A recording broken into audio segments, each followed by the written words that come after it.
High, আসসালামু আলাইকুম।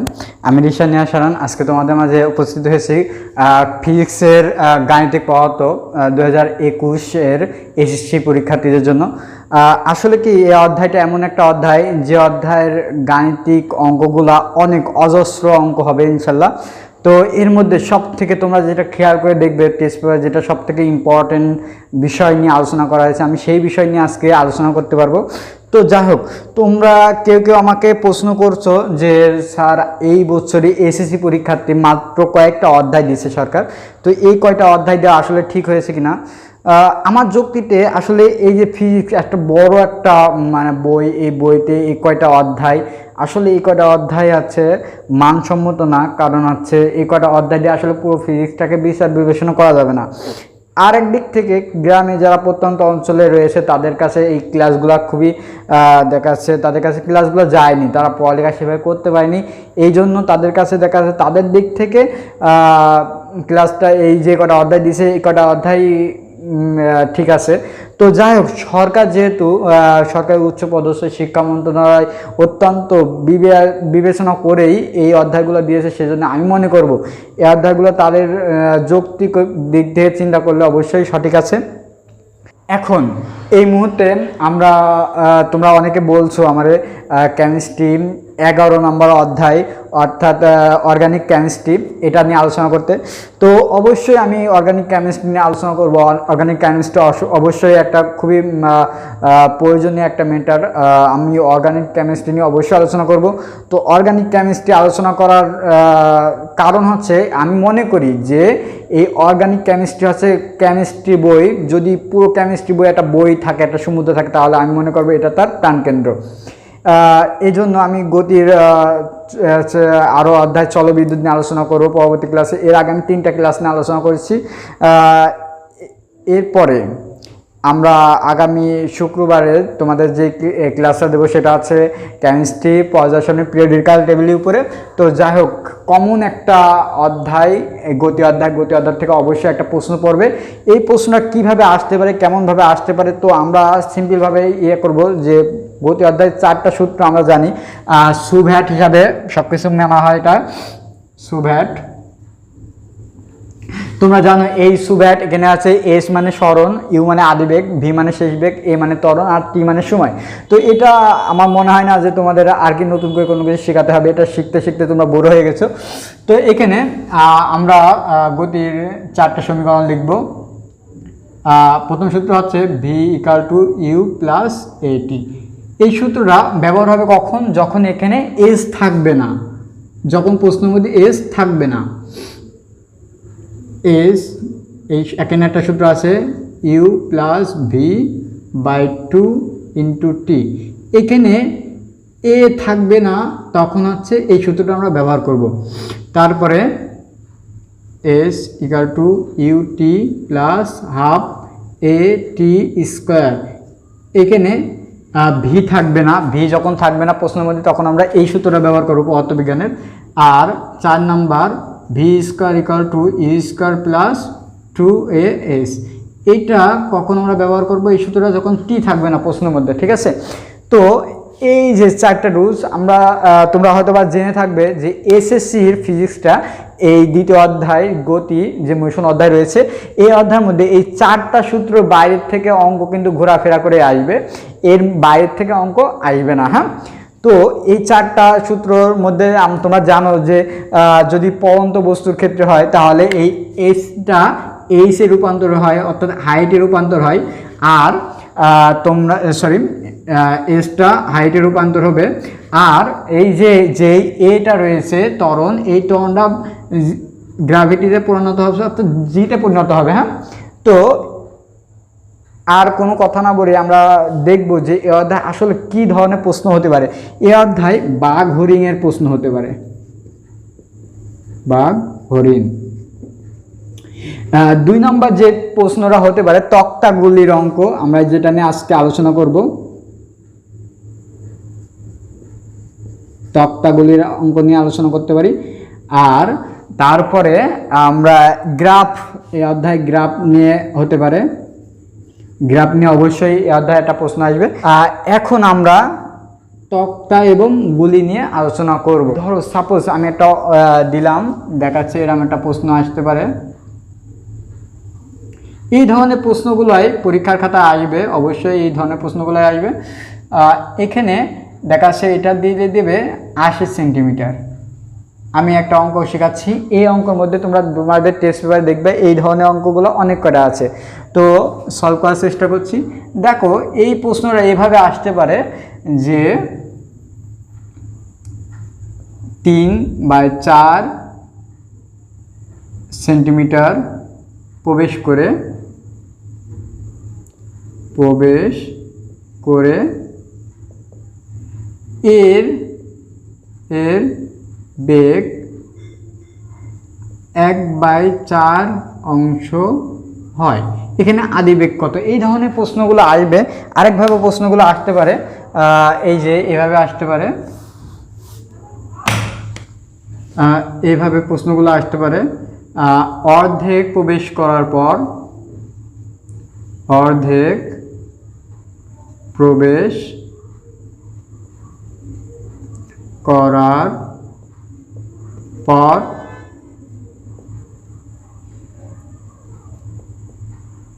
বেগ 1/3 হয়।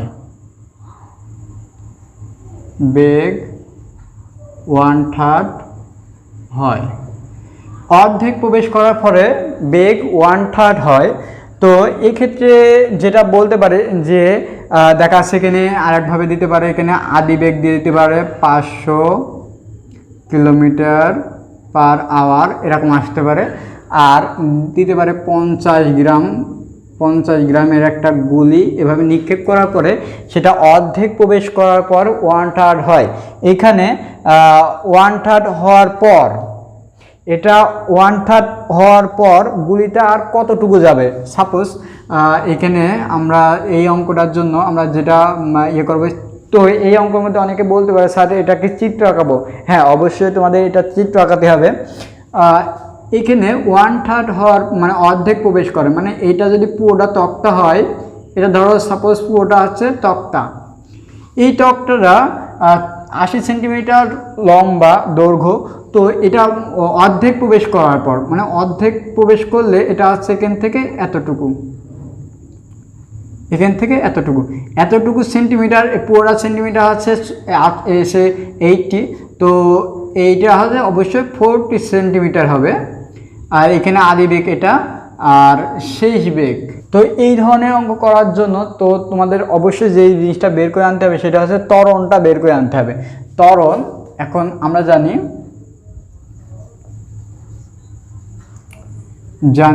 ত্বরণ, এখানে একটা ত্বরণ বের করে নিয়ে আসতে হবে, এই সমান হট।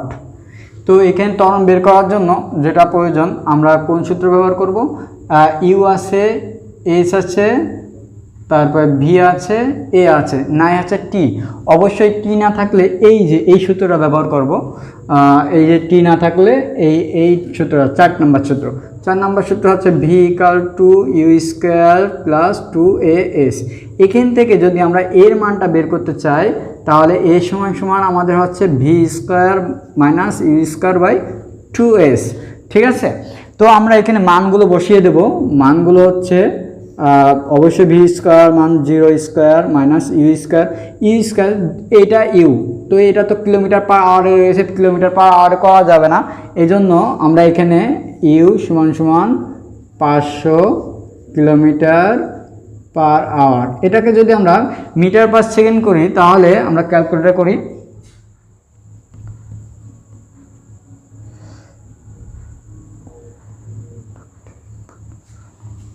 138.9 মিটার/সেকেন্ড। অর্থাৎ আমরা এখানে 1000 দিয়ে গুণ করেছি এবং সেই 1000কে 3600 দিয়ে ভাগ করেছি, তাহলে মিটার/সেকেন্ড হচ্ছে। এগুলো তোমরা রূপান্তর অবশ্যই শিখেছো এতদিনে।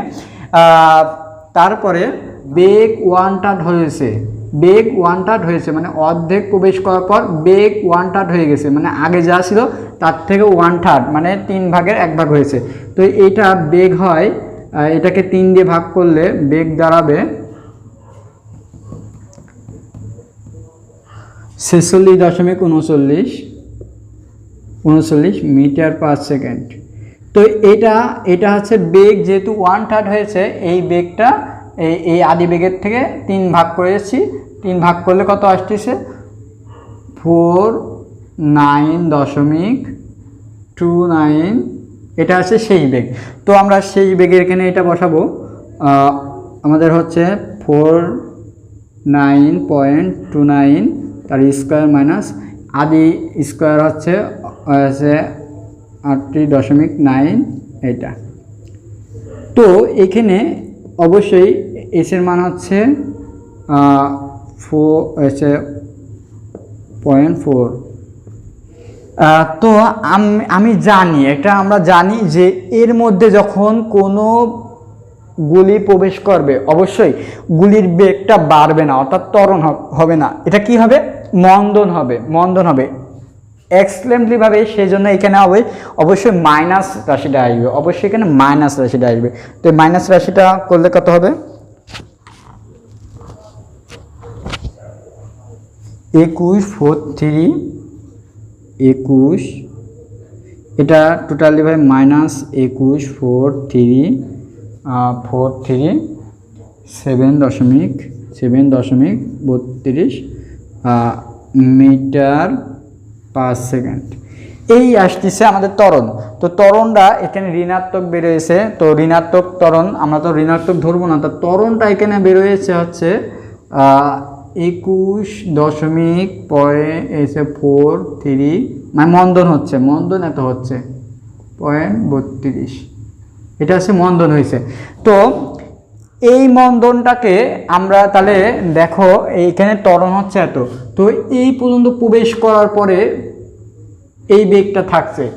এখন যদি প্রশ্ন আসে বস্তুটা এই বেগ এই ধরনের অবস্থা আসার পরে বস্তুটা এখানে যে বেগটা থাকবে, এখানে তো কিছু একটা বেগ থাকবে, সেই বেগ নিয়ে আর কতটুকু প্রবেশ করবে, আর কতটুকু প্রবেশ করে থেমে যাবে। অর্থাৎ থেমে গেলে বস্তুর বেগটা v = এখানে 0 আসবে। আর যেহেতু এখান থেকে কতটুকু যাবে, সেহেতু এখানে যে বেগটা ছিল সেটা হচ্ছে আদি বেগ হয়ে যাবে। অর্থাৎ এই যে 49.29 এটা হচ্ছে তখন আদি বেগ হয়ে যাবে, এটা তখন আদি বেগ হয়ে যাবে। হ্যাঁ, এটা আদি বেগ হয়ে যাবে। আর এটা তো এটার বিষয়ে আলোচনা নাই আর। হ্যাঁ, এখন এখানে কতটুকু যাবে, অর্থাৎ এখানে এসটা চেয়েছে, তো এখানে ইউ আছে, এ আছে, আর ভি আছে, আর এস আছে। এখান থেকে অবশ্যই আমরা কি বের করে নিতে পারি? এখান থেকে আমরা অবশ্যই এখান থেকে এদিকে যাচ্ছি, এখান থেকে আমরা জানি এখান থেকে এখানেও টি নেই, সেহেতু টি যেহেতু না থাকবে সেহেতু এখানে অবশ্যই 4 নম্বর সূত্র ব্যবহার করতে হবে, e² + 2as। তো এখানে আমরা যদি এস এর মানটা বের করতে চেয়েছি, এখানে এস এর মানটা বের করতে বলছে, তো এস এর মানটা যদি আমরা বের করি তাহলে হবে v² - e²/2a।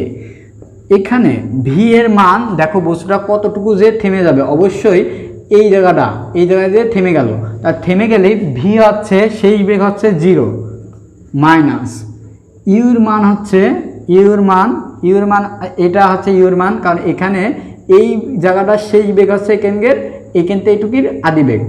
তো এখানে আদি বেগটা ছিল হচ্ছে কত? 49.29 এত। আর এখানে ত্বরণটা অবশ্যই কত হচ্ছে? -2143.32 এত। তো ডেফিনেটলি ভাবে এখানে হিসাব ক্যালকুলেশন করি আমরা।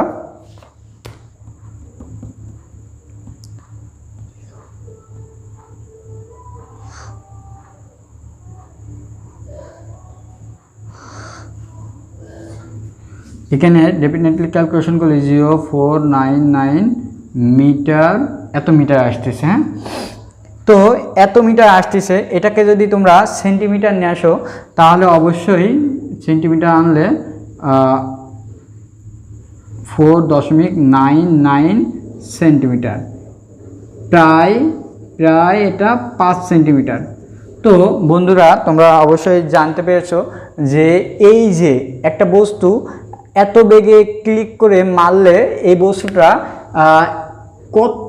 অর্ধেক প্রবেশ করার পরে বেগটা যদি 1/3 চলে আসে, মানে 1/3 নেমে আসে, তখন বস্তুটা আর কতটুকু প্রবেশ করবে, তখন বস্তুটা আর কতটুকু প্রবেশ করবে। তো আর কতটুকু প্রবেশ করবে এটুকু আছে এস, এটুকু বের করতে বলছে। হ্যাঁ, তো প্রথমে আমরা এই জায়গা থেকে ত্বরণ বের করে নিয়ে আসতে হবে। অবশ্যই এই অঙ্কগুলো একটা প্রথমেই কাজ আছে তোমার ত্বরণ বের করে নিয়ে আসা। ত্বরণ বের করে নিয়ে এসে এখানে যে সেই বেগটা দাঁড়াবে সেই বেগটাকে এখান থেকে এটুকু আদি বেগ ধরতে হবে, এবং এখানে যেহেতু বস্তুটা থেমে যাবে সেহেতু বস্তুটার ক্ষেত্রে তোমাদের অবশ্যই সেই বেগটা 0 ধরতে হবে। আর এখান থেকে এস এর মানটা যথারীতি এই সূত্রের মাধ্যমে তোমরা বের করতে পারবা। হ্যাঁ, এখন যদি প্রশ্ন আসে বস্তুটা কত বেগে নিক্ষেপ করলে, এখানে কত বেগে মানে আদিবেগ কত হলে বস্তুটা একদম ফুল তক্তাটা অতিক্রম করে ফেলবে। তো ফুল তক্তাটা অবশ্যই অতিক্রম করতে হলে এখানে বস্তুটার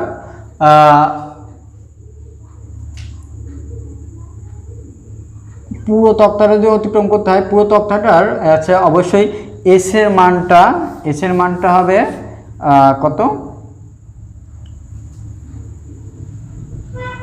এটা হচ্ছে এস। আর যেহেতু পুরো তক্তা অতিক্রম করে ফেলবে সেহেতু অতিক্রম করার পরে গুলিটা থেমে যাবে, ধরে নিতে হবে। তো এখানে ভি হচ্ছে 0, আর এখানে আদি বেগ চেয়েছে। এখানে টিটা দেওয়া নেই, অবশ্যই 4 নম্বর সূত্র দিয়ে ব্যবহার করতে হবে তোমাদের। 4 নম্বর সূত্র ব্যবহার করলে এখানে এর মানটা সাধারণত দেওয়া থাকবে, বা এর মানটা অবশ্যই দেওয়া থাকবে তোমাদের এখানে। তো এর মানটা আমরা আগে যত ধরলাম সেটা দিয়েই করব। এখান থেকে যদি আদিবেগ কত হবে, অবশ্যই আদিবেগ ইউ স্কোয়ার সমান ভি স্কোয়ার মাইনাস 2as। এখানে ইউ সমান √ভি স্কোয়ার মাইনাস 2as। এখানে ভি স্কোয়ার, ভি বলতে 0 স্কোয়ার, অর্থাৎ লাস্টের থেকে যাচ্ছে -2as। 0 দিতে হয় না, -2as থেকে যাচ্ছে। এখন -2 এর মান হচ্ছে -2 437.32। এটা হচ্ছে এর মান। এস এর মান হচ্ছে অবশ্যই পুরো তক্তাটা প্রবেশ করতে হবে। অবশ্যই এস এর মান হচ্ছে এই যে পুরো তক্তাটা এস এর মান তখন 80, অর্থাৎ এটা হবে 0.8 মিটার। তো আদিবেগ এখানে ডেফিনেটলি ভাবে আদিবেগ বেরোবে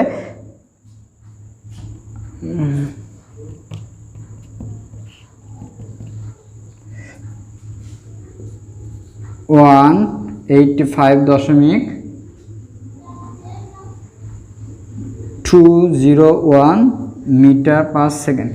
এইটা হচ্ছে আদিবেগ, অর্থাৎ এই আদিবেগে যদি বস্তুটা নিক্ষেপ করা হয় তাহলে বস্তুটা সম্পূর্ণ তক্তাটা ভেদ করে যাবে। ঠিক আছে, তো বন্ধুরা আমরা আজকে বিষয়টা তোমাদের বোঝানোর চেষ্টা করেছি।